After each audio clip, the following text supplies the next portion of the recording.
Hello guys, आज video के अंदर हम बात करने वाले हैं ऑल्ट कॉइन्स को लेकर। बट उसके पहले अगर हम लास्ट 7 डेज में देखें, जहां पर बिटकॉइन $1,06,000 से अभी के टाइम पर आ चुका है $1,20,000 के ऊपर। लेकिन इस पंप को देखकर जहां पर मार्केट के अंदर रिटेलर्स की तरफ से फोमो हमें देखने मिल रहा है, अभी के टाइम पर ज़्यादातर लोग जो कि फ्यूचर्स के अंदर अपनी पोजिशन को बिल्ड कर रहे हैं। इस बात का ध्यान रखें, अगर हम CME फ्यूचर्स की बात करते हैं जहां पर अपने पास $1,14,600 से $1,15,700 की रेंज में, ये वो 1000 से $1100 की रेंज है जिस रेंज में अपने पास CME गैप है। और एक बैड न्यूज़ जो कि बिटकॉइन के CME गैप को फिल कर सकती है। तो अभी के टाइम पर आपको मार्केट के अंदर लेवरेज ट्रेडिंग को अवॉइड करना है जब मार्केट इतना पंप कर चुका है। लेकिन दोस्तों, अभी के टाइम पर हर एक होल्डर की एंड इन्वेस्टर की नजर होनी चाहिए ऑल्ट कॉइन्स के ऊपर। अगर आप 2023 के अंदर ऑल्ट कॉइन्स के रन को मिस कर चुके हैं, 2024 के अंदर ऑल्ट कॉइन्स के रन को मिस कर चुके हैं, तो एक बार फिर से यहाँ पर 2025 के अंदर हम सभी के पास अपॉर्चुनिटी है।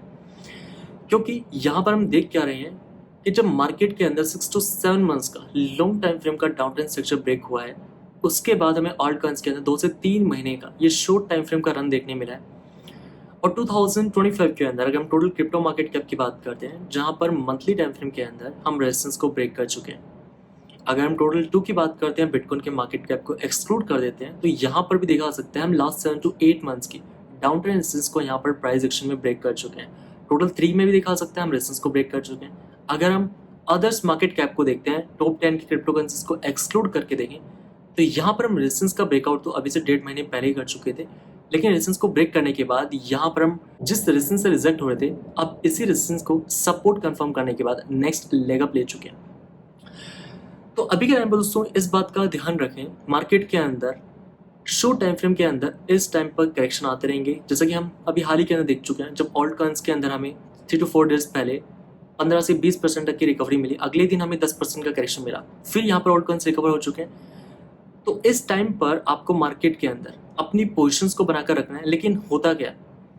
यहाँ पर ज़्यादातर इन्वेस्टर्स जो कि शिटकॉइन के अंदर इन्वेस्ट करते हैं इस टाइम पर, ऐसा इसलिए क्योंकि बाइनांस पर अगर आप देखें तो काफ़ी ऐसे ओल्ड कॉइन्स जो कि लास्ट कुछ दिनों के अंदर ऐसे शिट कॉइन्स जिनके बारे में कोई नहीं जानता, जिनके अंदर कोई इन्वेस्टेड नहीं है, जिनके होल्डर्स ज़्यादा नहीं है, उन ओल्ड कॉइन्स के अंदर हमें 100, 200, 300% तक के पंप देखने मिल रहे हैं। अब इन पंप को देखकर क्या होता है कि एक तरफ एक होल्डर जिसके ओल्ड कॉइन्स उस स्पीड से रिकवर नहीं हो रहे, वो अपनी होल्डिंग को इन शिट कॉइन्स में इन्वेस्ट कर देते हैं, ये सोचकर कि इतने कम टाइम के अंदर ये पंप हुए हैं तो और यहाँ पर ये पंप हो सकते हैं। अगले दिन आपको पता लगता है कि जिन शिटकॉइन्स में आपने अपने फंड को यहाँ पर शिफ्ट किया है, वो शिटकॉइन 50 से 60% तक ड्रॉप हो चुके हैं। इसी प्रकार का वीडियो हमने लास्ट ईयर किया था नवंबर 2024 के पहले, जहां पर बिटकॉइन के ब्रेकआउट के टाइम पर शिटकॉइन्स पंप करना शुरू किए। उस टाइम पर भी इन्वेस्टर्स ये गलती कर रहे थे कि अपनी होल्डिंग को शिटकॉइन्स के अंदर कन्वर्ट कर रहे थे। दोस्तों, यहाँ पर अगर हम अदर्स मार्केट कैप को मंथली टाइम फ्रेम पर देखते हैं, तो वॉल्यूम के अंदर हम क्या देख रहे हैं कि हिस्ट्री के अंदर फर्स्ट टाइम हमें जुलाई 2025 के अंदर, हालांकि मंथ अभी तक खत्म नहीं हुआ है, लेकिन इन लास्ट 15 डेज के अंदर, जैसा कि इस चार्ट में देखा सकता है कि इस महीने के अंदर हमें जितना वॉल्यूम देखने मिला ऑल्ट कॉइन्स के अंदर, अभी से पहले ऑल्ट कॉइन मार्केट कैप के अंदर इतना वॉल्यूम हमें लास्ट सीजन के पीक पर देखने मिला था, जिस टाइम पर हम बुल मार्केट के टॉप पर ट्रेड कर रहे थे। तो यहाँ पर मार्केट के अंदर वॉल्यूम आने का मतलब है कि मार्केट के अंदर ऑल्ट कॉइन्स को एक्यूमुलेट किया जा रहा है। दोस्तों, यहाँ पर अगर हम इथेरियम की बात करते हैं, सो इथेरियम के लिए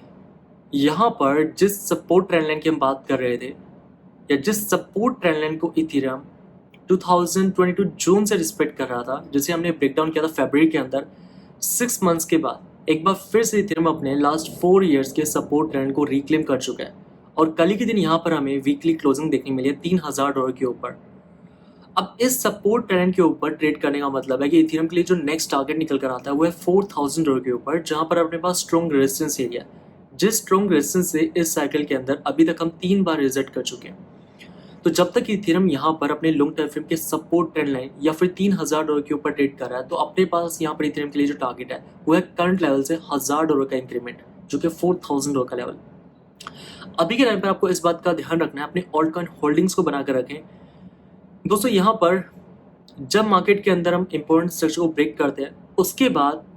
अगर हम 2 से 3 महीने के टाइम को देखते हैं, तो वो यहाँ पर हम सभी के लिए इम्पोर्टेंट रहे, स्पेशली अगर मैं ऑल्ट कॉइन्स की साइड से बात करता हूँ। अभी के टाइम पर आपको ये गलती नहीं करनी है कि जो ऑल्ट कॉइन्स पंप कर चुके हैं, जिनमें हमें शिट कॉइन्स के अंदर पंपिंग मिल रही है, उनको आप पंप को चेस करें, वहाँ पर आप अपने फंड को लूज कर सकते हैं। क्योंकि वहाँ पर वेल्स आपको अपनी एग्जिट लिक्विड बना सकती है। एंड जहाँ तक बात है बिटकॉइन डोमिनेंस को लेकर, तो बिटकॉइन डोमिनेंस के अंदर जिस लेवल को भी हम वॉच कर रहे हैं वो है 61% के अराउंड। जहाँ तक हम अपकमिंग डेज अपकमिंग वीक्स के अंदर इस लेवल को बिटकॉइन डोमिनेंस के अंदर एक्सपेक्ट कर सकते हैं। अब देखना ये रहेगा कि बिटकॉइन डोमिनेंस जिस टाइम पर अपनी वीकली सपोर्ट को टेस्ट करने के लिए जाती है 61% के अराउंड, इस टाइम पर हम सपोर्ट से बाउंस करते हैं या फिर इस साइकिल के अंदर हम सपोर्ट ट्रेंड को ब्रेक करने के बाद 51% के लेवल पर जाते हैं। बाकी दोस्तों आपका क्या ओपिनियन है वो कमेंट करके ज़रूर बताएं। एंड अगर आपको इस वीडियो से ज़्यादा से इन्फॉर्मेशन मिली, लाइक कमेंट मत भूलें। बाकी मिलते हैं फिर नेक्स्ट वीडियो के अंदर, तब तक के लिए जय हिंद, वंदे मातरम।